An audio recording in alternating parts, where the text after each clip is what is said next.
Have you ever found yourself pushing away someone who cares about you even when you long for connection?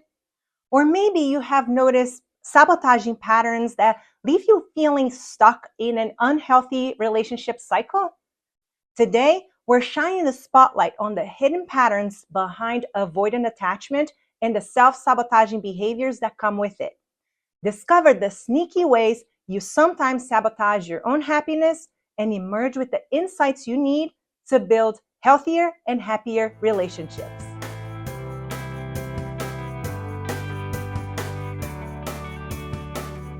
Hi, welcome or welcome back. My name is Daniela Moore and I'm a licensed professional counselor. We all long for deep, meaningful connections with our partners, but for those with an avoidant attachment style, intimacy can be a real struggle. Our early experiences with our caregivers influence how we perceive relationships, regulate our emotions, and respond to intimacy and closeness. There are 4 primary attachment styles that people can develop: secure, anxious or preoccupied, avoidant or dismissive, and disorganized, also known as fearful avoidant. In this video, we're going to focus on the ways avoidant attachment sabotages intimacy. Think of avoidant attachment as a coping mechanism developed in childhood to cope with inconsistent caregiving. The attempts that the child made to connect with the caregiver were repeatedly dismissed. That's why this attachment style is also called dismissive attachment, and the child interpreted that as rejection. This could be the times that the child reached out for emotion regulation, to be soothed, or have any other need met, and the caregiver dismissed it. The child then develops a fear of being hurt or rejected and perceives closeness or intimacy as scary, painful, or unsafe. As a way to protect themselves, they learn to suppress their emotions or avoid emotional vulnerability. As adults, they have difficulty forming deep, meaningful connections, and shortly, you're going to learn more specifically how this attachment style manifests in adulthood. As I mentioned in another video where I talk about these 4 attachment styles in more detail, this is not to demonize or label one attachment style as better than another.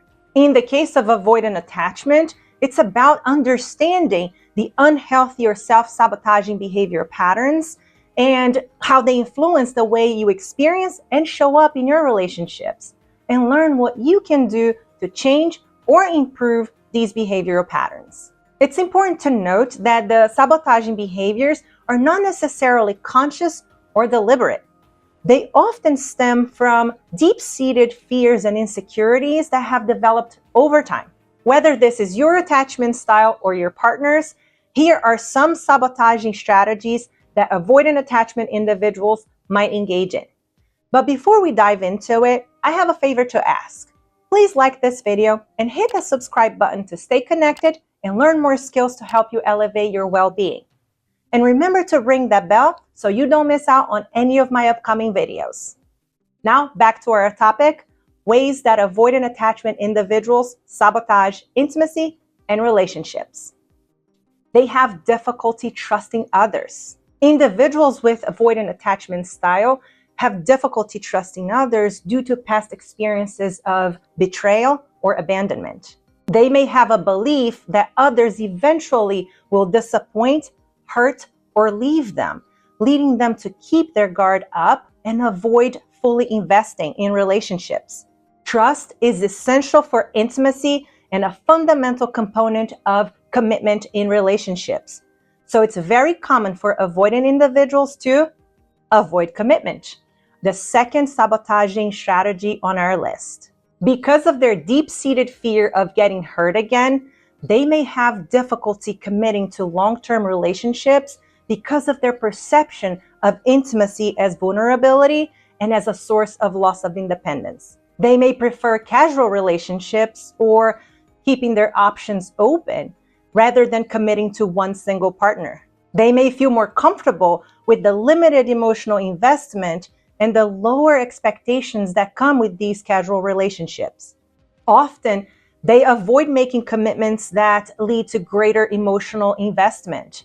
So the idea of moving in together or marrying may feel very unsettling and threatening to them. They may not label the relationship as exclusive and avoid titles such as boyfriend, girlfriend. And even if they are in a relationship for a while, they might not say, I love you, for instance, but their behaviors and their gestures show they do. They may also keep secrets or leave things open or uncertain. It's almost like they have one foot in and one foot out. It's a safe zone for them that they created for themselves. You might hear them say things like, well, I never said I was fully in. I'm not ready for a commitment. I just want to take things slowly. Well, I didn't say I wasn't with someone else. Or I just don't want to settle right now. Here's another sabotaging behavior. They might focus on imperfections in their partners, like the way their partner eats, walks, talks, dresses. This serves as a defense mechanism. By directing their attention to their partner's flaws, they may avoid confronting their fears of vulnerability and intimacy. Criticizing their partner's imperfections can create emotional distance and maintain a sense of control in the relationship. Another behavior we see is that they may long for previous partners. This may sound counterintuitive, given their tendency to avoid emotional intimacy and closeness. But there are very different reasons as to why this can occur. Despite their efforts to maintain emotional distance, avoidantly attached individuals still have a basic human need for connection and attachment. When they experience loneliness or longing, they might find themselves drawn back to the familiarity of a past relationship, even if it wasn't fulfilling.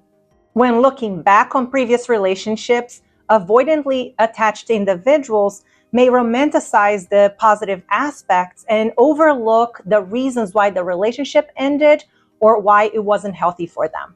Here's another very common behavior that sabotages intimacy. They pull away when things are going well. They may retreat to solitude. They resist physical affection. They may become emotionally unavailable or engage in other behaviors that create a space between themselves and their partners, effectively sabotaging opportunities for intimacy. So they may avoid spending time together or sleeping in the same bed, for example. And in some cases, they may flirt or cheat to create more insecurity and instability in their current relationship. Pursuing a relationship with a person who is not available, like a married person, is another sabotaging strategy we might see. This allows avoidantly attached individuals to maintain their emotional distance and avoid the vulnerability that comes with forming deep connections. Unavailable partners are less likely to demand emotional closeness, so they can keep their independence and autonomy. Also, some individuals with an avoidant attachment style may hold some beliefs about themselves and relationships that are reinforced by pursuing unavailable partners. For example, they may believe that they're unworthy of love and that relationships are unreliable. So pursuing relationships with unavailable partners can serve as evidence to support these beliefs, confirm their fears, and reinforce their avoidant tendencies. They may believe that if they pursue someone who's already emotionally unavailable, they can avoid the risks of being rejected. Next, they have a tendency to check out mentally when their partner is talking. They may dismiss or minimize the importance of emotions in relationships. They may downplay their own feelings and needs for closeness and connections, and they tend to prioritize self-sufficiency and independence, viewing closeness and intimacy as a sign of weakness. This dismissive attitude gets in the way of them developing intimacy and emotional bonds in relationships. Also, a deep emotional conversation can trigger emotions within themselves that they might not know how to identify or what to do with them, or maybe they do, but it's too difficult. And sharing is vulnerability, right? So they actively avoid conversations or situations that could lead to a potential emotional closeness. And because they learned to suppress their emotions and needs, they also learned not to show their distress. So often they appear to not care, but on the inside, they may be hurting and in distress. Here's one more. They have difficulty with conflict resolution. Intimacy involves the ability to navigate conflicts and disagreements in a constructive way.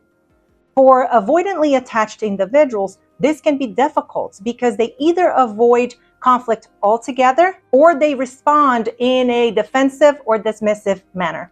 This can create tension and distance in relationships, making it difficult to resolve conflicts and maintain intimacy. Avoidant attachment can sabotage intimacy by creating barriers to emotional connection, trust, and vulnerability in relationships. These behavior patterns can vary in intensity and may be influenced by a variety of factors, including past experiences, individual personality traits, and current relationship dynamics. Attachment styles are fluid, which means they can change.